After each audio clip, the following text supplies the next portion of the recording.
नमस्कार, मैं doctor Mukesh Kumar Sharma, associate professor in zoology, सम्राट पृथ्वीराज चौहान गवर्नमेंट कॉलेज अजमेर। आज हम ट्रिप्टोफैन ऑपेरोन के बारे में बात कर रहे हैं। बेसिकली पिछली क्लास में हमने ट्रिप्टोफैन ऑपेरोन के स्ट्रक्चर के बारे में बता दिया था और ट्रिप्टोफैन ऑपेरोन का किस प्रकार से रेगुलेशन होता है बाय नेगेटिव कंट्रोल, उसके बारे में हमने बात कर ली थी। आज हम ट्रिप्टोफैन ऑपेरोन के रेगुलेशन के एक इम्पॉर्टेंट मैकेनिज्म है जिसको कहते हैं अपन एटेन्यूएशन, उसके बारे में हम बात करेंगे। So attenuation is a procreating mechanism for post-transcriptional regulation of gene expression। यानी क्या हो रहा है, एटेन्यूएशन क्या हो रहा है, एक है जो ऐसी मैकेनिज्म है जिसमें कि ट्रांसक्रिप्शन के बाद में, पोस्ट ट्रांसक्रिप्शन यानी ट्रांसक्रिप्शन जो हो रहा है उसके बाद में जीन एक्सप्रेशन को रेगुलेट की जाती है। यानी क्या हो रहा है बेसिकली कि इसमें क्या हो रहा है, जब ट्रांसक्रिप्शन होता है, जैसे आपने ना जो आपका mRNA बना, mRNA बनने के बाद में क्या होता है, प्रोटीन बनती है। ठीक है, जो प्रोटीन बनती है उसको कहा अपन ने पोस्ट ट्रांसक्रिप्शनल ना। ठीक है, प्रोटीन बनने का मतलब मान लो ट्रांसक्रिप्शन के बाद में हुआ तो इसका मतलब कह रहे हैं अपन पोस्ट ट्रांसक्रिप्शनल रेगुलेशन। तो जैसे ही आपकी mRNA बना, mRNA के बाद में जो प्रोटीन बनी, उस लेवल पे जो कंट्रोल होगा ना, वो एक एटेन्यूएशन मैकेनिज्म के द्वारा होता है। तो हो क्या रहा है basically, in addition to repression, यानी अपने जो आपकी जो रिप्रेसर जो प्रोटीन थी उसके द्वारा जो नेगेटिव कंट्रोल हो रहा था, उसके अलावा expression of the trip operon is controlled by transcriptional attenuation. Attenuation is the second level of control, a region in the 5' of the mRNA called the attenuator, containing a small open reading frame. Attenuation in the E. coli tryptophan operon means that transcription termination is controlled by the rate of translation of the attenuator ORF।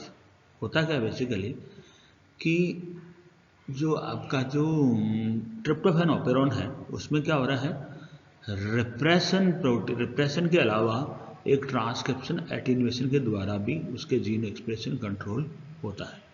अब ये transcription attenuation क्या होती है basically, होता क्या है कि जो आपका जो mRNA जो होता है ना, जो कि ट्रिप्टोफैन ऑपेरोन में बन रहा है, उसका जो 5' एंड है ना, वहाँ पे क्या होता है, एक रीजन पाया जाता है जिसको कहते हैं अपन स्मॉल ओपन रीडिंग फ्रेम। ठीक है, इसको कहते हैं अपन, उसमें क्या होता है, एक एटेन्यूएटर होता है। एटेन्यूएटर यानी जो कि उसको जो आपका जो ट्रांसक्रिप्शन है उसको आगे रोके, आगे होने से रोके। सो एटेन्यूएशन क्या है बेसिकली, इकोलाई में कि ट्रांसक्रिप्शन के टर्मिनेशन को कंट्रोल कर रहा है बेसिकली, है ना। और कैसे कंट्रोल कर रहा है, जो एटेन्यूएटर जो ORF है उसकी जो ट्रांसलेशन यानी उससे जो प्रोटीन सिंथेसिस है उसकी रेट को कंट्रोल करके वो कर रहा है। ठीक है, तो unlike the mechanism discuss thus far, attenuation regulates transcription after it has begun. Charles Yanofsky, the discoverer of this phenomena, has denied attenuation as any regulatory mechanism that manipulate transcription termination or transcription passing to regulate gene transcription downstream. In prokaryotes, transcription and translation are coupled and the translating ribosome is affected by the formation and persistence of secondary structure in the mRNA। अब ये बड़ा important बात है। बात क्या है कि जो प्रोकैरियोट्स होते हैं उनमें क्या हो रहा है, ट्रांसक्रिप्शन तथा ट्रांसलेशन दोनों क्या हो रहे हैं, कपल्ड है। यानी क्या हुआ, जैसे ट्रांसक्रिप्शन हुआ उसके बाद में क्या हुआ, ट्रांसलेशन चालू हो जाता है। यानी जैसे ट्रांसक्रिप्शन हुआ, जैसे mRNA बना, उसके ऊपर कोई और फर्दर मॉडिफिकेशन तो होना नहीं है, तो जैसे mRNA बना आपका, उसके ऊपर आकर के राइबोसोम आकर के अटैच हो जाता है और वो क्या करता है, प्रोटीन सिंथेसिस के प्रोसेस को स्टार्ट कर देता है। अब ये है ना, जो प्रोटीन सिंथेसिस का जो प्रोसेस है वो किस तरह से अफेक्टेड होता है, यदि mRNA के अंदर यदि कोई सेकेंडरी स्ट्रक्चर बन जाए, सेकेंडरी स्ट्रक्चर बन जाए यानी mRNA के अंदर mRNA ही आपस में, mRNA का जो स्ट्रैंड है वो आपस में पेयरिंग कर ले, जिसको हम सेकेंडरी स्ट्रक्चर कहते हैं, वो यदि बन जाए ना, तो उस केस में क्या होता है, आपका जो ट्रांसलेशन है वो ट्रांसलेशन तो होता रहेगा लेकिन ट्रांसक्रिप्शन उस केस में बंद हो जाएगा। अब कैसे होगा ये अपन आगे लेते हैं. In many operons and coding enzymes of amino acid biosynthesis a transcribed 150 to 300 base pair leader region is positioned between the promoter and the first major structural genes. These regions encodes a short leader peptide containing multiple codon for the pertinent amino acid. अब ये बड़ा important बात है इसमें कि क्या होता क्या है बेसिकली. जैसे ही आपका है ना जो ऑपेरॉन है उसका स्ट्रक्चरल जीन्स है ना, जो पहला जो स्ट्रक्चरल जीन्स है उसका ट्रांसक्रिप्शन होता है, उससे पहले क्या होता है एक लीडर पेप्टाइड सीक्वेंस होती है जिसकी लेंथ कितनी होती है 150 टू 300 बेस पेयर, यानी लगभग 100 अमीनो एसिड्स का वो लीडर पेप्टाइड होता है. और उस लीडर पेप्टाइड में क्या होता है जो भी अमीनो एसिड्स होता है ना जिसके लिए आपको है ना जो ट्रांसक्रिप्शन करना है उसके क्या होता है मल्टीपल कोडॉन्स उनमें उपस्थित होते हैं. जैसे मान लीजिए ट्रिप्टोफैन ऑपेरॉन है, ट्रिप्टोफैन ऑपेरॉन यानी ट्रिप्टोफैन का सिंथेसिस करना है, तो जो आपका लीडर पेप्टाइड होगा ना उसमें क्या होगा ट्रिप्टोफैन के मल्टीपल कोडॉन्स उसमें होते हैं. ठीक है, अब उससे क्या होता है वो अपन आगे ले रहे हैं कि क्यों होते हैं वो.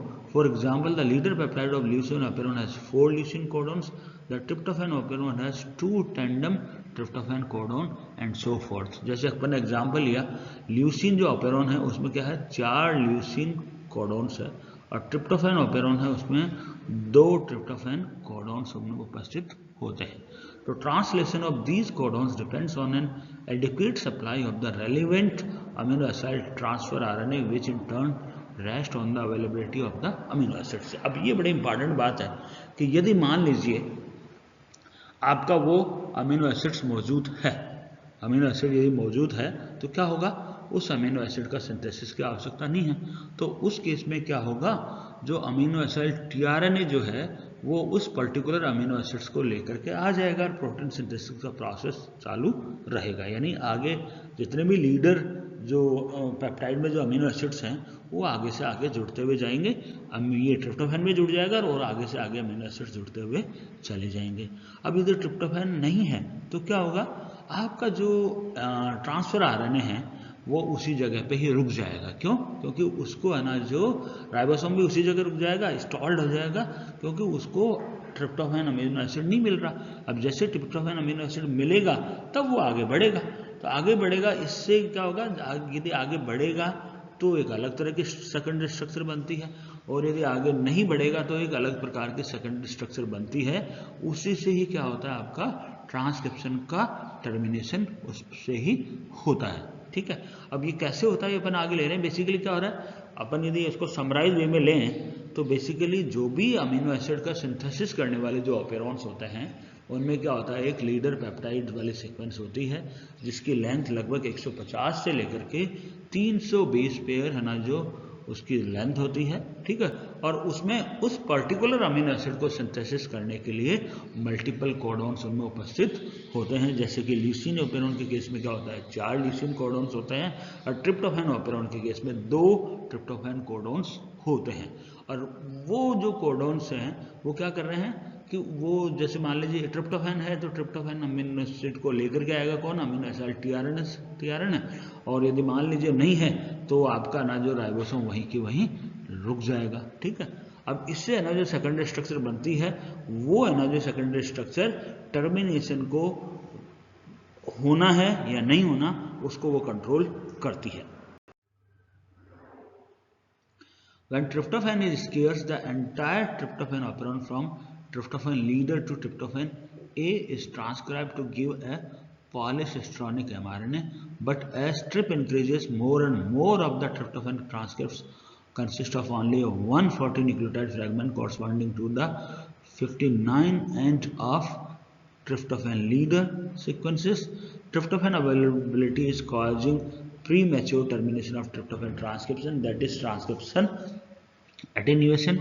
Although attenuation occurs when tryptophan is abundant, attenuation is blocked when level of tryptophan are low and little tryptophenyl transfer RNA is available. The secondary structure of the 1260 base pair leader region transcript is the principal control element in transcription attenuation. This RNA segment includes the coding region for the 14 residue leader peptide. three critical base pair hairpins can form in this RNA: the 1,2 pas structure, the 3,4 terminator and the 2,3 anti terminator. तो क्या होगा, 3,4 जो bind कर जाएगा तो terminator हो जाएगा, और यदि और 2 और 3 बाइंड कर जाएगा तो एंटी टर्मिनेटर रीजन होगा। Obviously the 1,2 pass 3,4 terminator and the 2,3 anti-terminator represent mutually exclusive alternatives. As significant features of this coding region is the tandem UGG tryptophan codons। तो जैसा मैंने अभी आपको बताया कि बेसिकली हो क्या रहा है इसके अंदर, कि आपका जो ट्रिप्टोफैन जो कोडोन है ना, वो इम्पॉर्टेंट भूमिका निभा रहा है। यदि ट्रिप्टोफैन अवेलेबल है तो अलग प्रकार की सीक्वेंस बनती है, और ट्रिप्टोफैन अनअवेलेबल है तो अलग प्रकार की सीक्वेंसेस बनती है। तो यदि एक बनती है आपकी एंटी टर्मिनेटर और दूसरी बनती है आपकी टर्मिनेटर सीक्वेंसेस, ये किस प्रकार से बनती है, क्या उसमें सीक्वेंस होती है, वो अपन आगे की क्लास में लेंगे। आज के लिए इतना ही, धन्यवाद।